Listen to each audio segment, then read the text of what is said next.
Well, friends, what a privilege it is for me to introduce our next speaker. He's been described as the one-man global content provider, a modern-day Jeremiah. And it's been a while since I've read Jeremiah, but a modern-day Jeremiah. A human sandblaster, the funniest writer now living. Of course, I'm talking about Mark Steyn. Friends, you know he's the best-selling author who writes on politics and war, art and culture. And with an international following, Mark serves as National Review's Happy Warrior, and he opines in a weekly political column which can be read in Investor's Business Daily, the Washington Times, and publications as far away as New Zealand.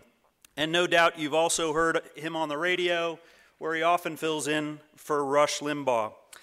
The news of his trials and tribulations with the Ontario Human Rights Commission regarding his article, "The Future Belongs to Islam," is well known. And friends, he knows how to stir the pot, doesn't he?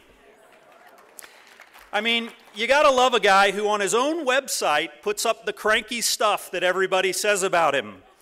The arrogance of Mark Steyn knows no bounds. A Canadian warmonger, insufferable. Yes, these are on his website. And that was the clean stuff, yes, appropriate for the G rating of the Western Conservative Summit. Mark's latest work, After America, covers budgets to borders, diversity to disease, manufacturing to manhood. In it, he provides a glimpse of the post-American world. As Ann Coulter says, only Mark Steyn can write about the decline of America and leave you laughing. Friends, get ready to laugh and hold on tight. Please join me in welcoming Mark Steyn.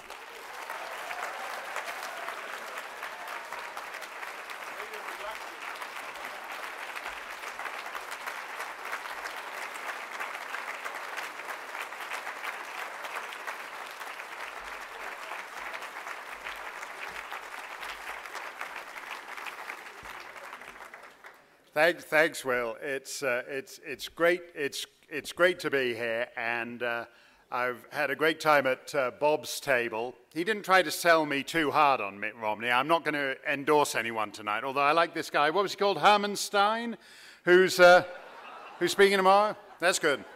Last year, Niall Ferguson, professor at Oxford University, Harvard, joined eminent thinkers like Barbara Streisand. Please. She was only one of the eminent thinkers. There was also James Brolin at the Aspen Ideas Festival. Any people here, by the way, who are also at the Aspen Ideas Festival? Wow, that does surprise me. Anyway, Professor Ferguson told Barbara Streisand and co., quote, "Having grown up in a declining empire, I do not recommend it. It's just not a lot of fun, actually, decline," unquote. And one of the saddest aspects of the present debate is the assumption that American decline will be as comfortable for Americans as British decline was for Britons. It's not going to go smoothly that time round, and next time round is already underway. By 2016, according to the IMF, the world's leading economy will be a communist dictatorship. Think about that. If the IMF is right, whoever is elected next November will be the last president of the United States to preside over the world's leading economy. That should be a mark of shame to every American. The last president of the United States to preside over the world's leading economy. Instead, the preeminent economic power will be a one-party state, no freedom of speech, no freedom of the press, no freedom of association, no freedom of movement, a land whose legal, political, and cultural traditions are as alien to its predecessors as could be devised. And it will not merely mark the end of a two-century Anglophone dominance, but even more civilizationally startling.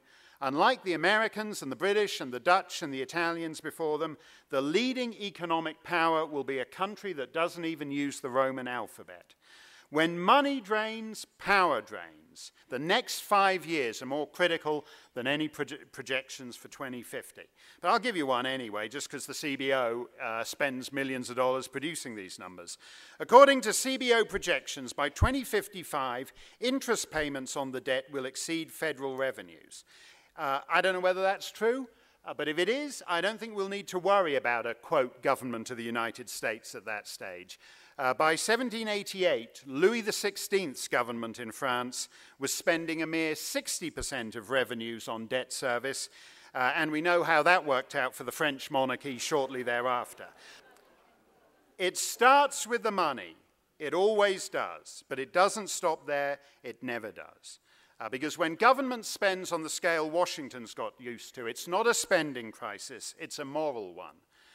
There's nothing virtuous about caring, compassionate progressives demonstrating how caring and compassionate and progressive they are by spending money yet to be earned by generations yet to be born.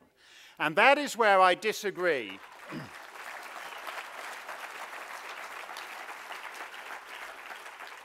You know, fiscal conservatives, so-called, often miss this point. It's not a green eyeshade issue. Increasing dependency, disincentivizing self-reliance, absolving the citizenry from responsibility for their actions. The multi-trillion-dollar debt catastrophe is not the problem, but merely the symptom. And so I disagree somewhat with colleagues such as Mitch Daniels and other distinguished figures. It's not just about balancing the books. These are structural and moral questions. We talk about the credit bubble. It's not difficult. Credit depends on trust, and trust presupposes responsibility. So if you have a credit boom in an age that has all but abolished personal responsibility, it's not hard to figure how it's going to end.